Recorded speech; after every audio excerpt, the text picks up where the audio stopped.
लेकिन गणपति और रमन्ना का नाम हटा दिया एनआईए ने, किसके कहने पर हटाया? फिर जब ये हमने देखा तो कांग्रेस पार्टी ने विधानसभा में सवाल उठाया, हंगामा हुआ, बहुत हंगामा हुआ। तो रमन सिंह जी मुख्यमंत्री थे, उन्होंने कहा कि मैं सीबीआई जांच करवाऊंगा, राज्य की सरकार जो है सीबीआई जांच करवाएगी। उसको नोटिफाई कर दिया गया, केंद्र सरकार को पत्र भेज दिया गया। दिसंबर 2016 में भाजपा की छत्तीसगढ़ की भाजपा सरकार ने ये केंद्र को पत्र भेजा, कोई जवाब नहीं, सीबीआई जांच शुरू ही नहीं हो रही है। तो मार्च 2017 में तत्कालीन प्रदेश कांग्रेस कमेटी के जो अध्यक्ष थे भूपेश बघेल जी, उन्होंने एक पत्र लिखा रमन सिंह जी को कि वो सीबीआई जांच का क्या हुआ बता दीजिए एनआईए के, ये झीरम कांड के। उसका कोई जवाब नहीं आया। 2018 में चुनाव हो गए और चुनाव के परिणाम आते तक रमन सिंह जी इस मामले में चुप रहे कि सीबीआई जांच का क्या हुआ। जब हमारी सरकार आई, फाइलें खुली, तब जाकर मुख्यमंत्री जी को और हमारी सरकार को पता चला कि सीबीआई ने तो तभी मना कर दिया था, केंद्र सरकार ने राज्य सरकार को सूचित कर दिया था कि ये मामला सीबीआई जांच के योग्य नहीं है, एनआईए ने जांच कर ली है, वो पर्याप्त है। तो सवाल यह है कि रमन सिंह जी ने मुख्यमंत्री रहते हुए ये बात प्रदेश की जनता से क्यों छिपाई? ये उनकी नैतिक जिम्मेदारी थी। अगर छत्तीसगढ़ में इतना बड़ा हत्याकांड हुआ है, राजनीतिक हत्याकांड हुआ है, तो उनकी नैतिक जिम्मेदारी थी कि उन्होंने सीबीआई जांच की अगर घोषणा की थी और सीबीआई जांच अगर सीबीआई ने मना कर दिया तो उनकी जिम्मेदारी थी कि वो बताते प्रदेश की जनता को, पर उन्होंने नहीं बताया। क्यों नहीं बताया? ये बात आज भी, ये प्रश्न आज भी खड़ा हुआ है, ये बात आज भी पूछी जा सकती है और रमन सिंह जी को जवाब देना चाहिए कि ये बात क्यों छुपाई उन्होंने।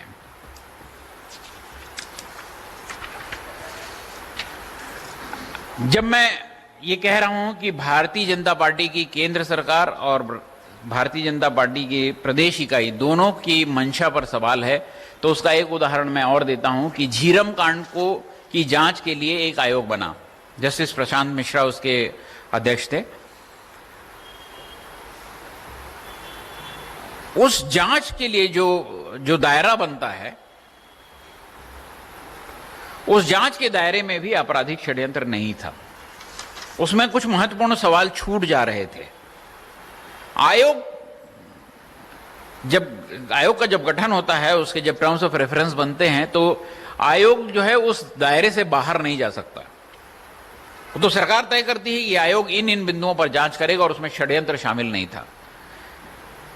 जब हमारी सरकार बनी, कांग्रेस की सरकार बनी, उसके बाद हमने समझा कि इस आयोग का दायरा बढ़ाना चाहिए, तो उसमें कुछ बिंदु हमने और जोड़े और उस आयोग का कार्यकाल आगे बढ़ाया।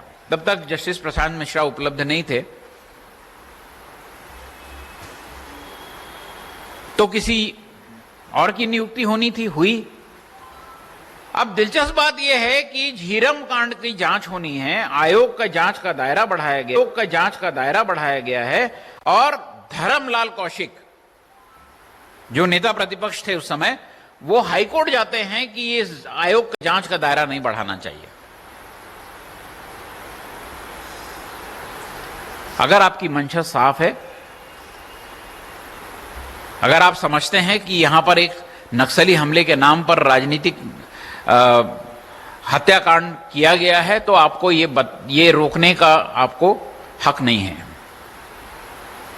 आपको अधिकार भी नहीं है। पर भारतीय जनता पार्टी के नेता हाईकोर्ट जाते हैं कि जांच का दायरा नहीं बढ़ाना चाहिए। तो एक सवाल यह भी है कि धर्मलाल कौशिक जी किसके कहने पर कोर्ट गए और वो किसको बचाने की कोशिश कर रहे थे? हम षड्यंत्र की जांच की बात क्यों करते हैं? बहुत सारे मुद्दे हैं, मैं बहुत समय नहीं लूंगा, 2-3 सवाल आपको बताता हूं। 6 और 7 मई 2013 को 35 किलोमीटर की विकास यात्रा निकली।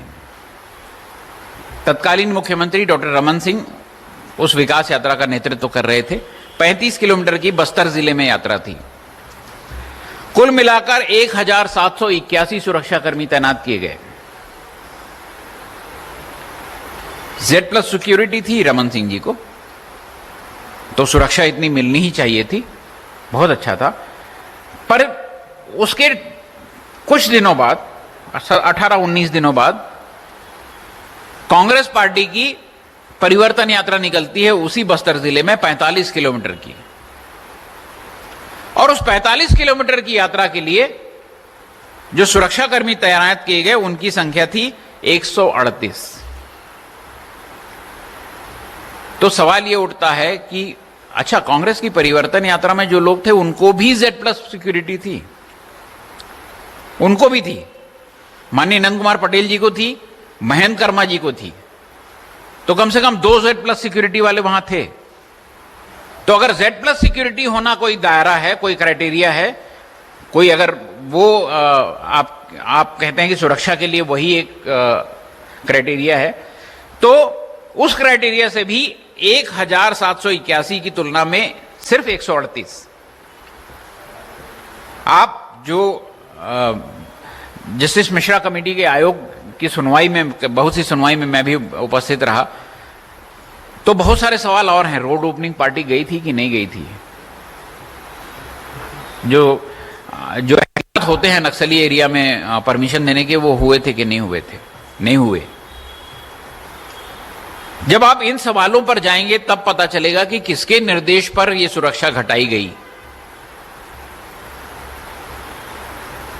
कौन ये फैसला ले रहा था कि 45 किलोमीटर की इस यात्रा के लिए, जिसमें Z+ सिक्योरिटी वाले लोग हैं, वहां पर आपको सुरक्षा कम देनी है, किसके कहने पर हुआ? और ऐसा नहीं कि यह खतरा नहीं था। महेंद्र कर्मा जी ने जनवरी 2013 में एक पत्र राज्य सरकार को लिखा था कि मेरी जान को खतरा बढ़ रहा है, चुनाव के दिन आ रहे हैं, मेरी सुरक्षा बढ़ा दीजिए, और राज्य सरकार ने उस पर भी कार्रवाई नहीं की। तो यह भी सवाल है कि राज्य सरकार ने मांगने पर भी उनकी सुरक्षा क्यों नहीं बढ़ाई?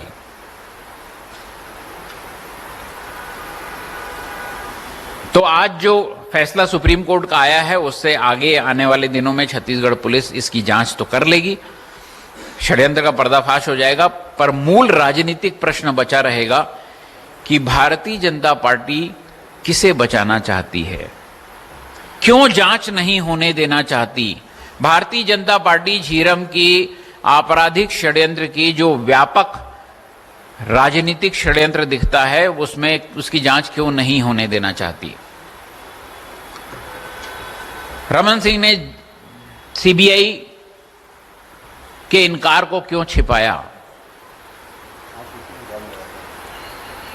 और धर्मलाल कौशिक जी कोर्ट किसके कहने पर गए, क्यों गए?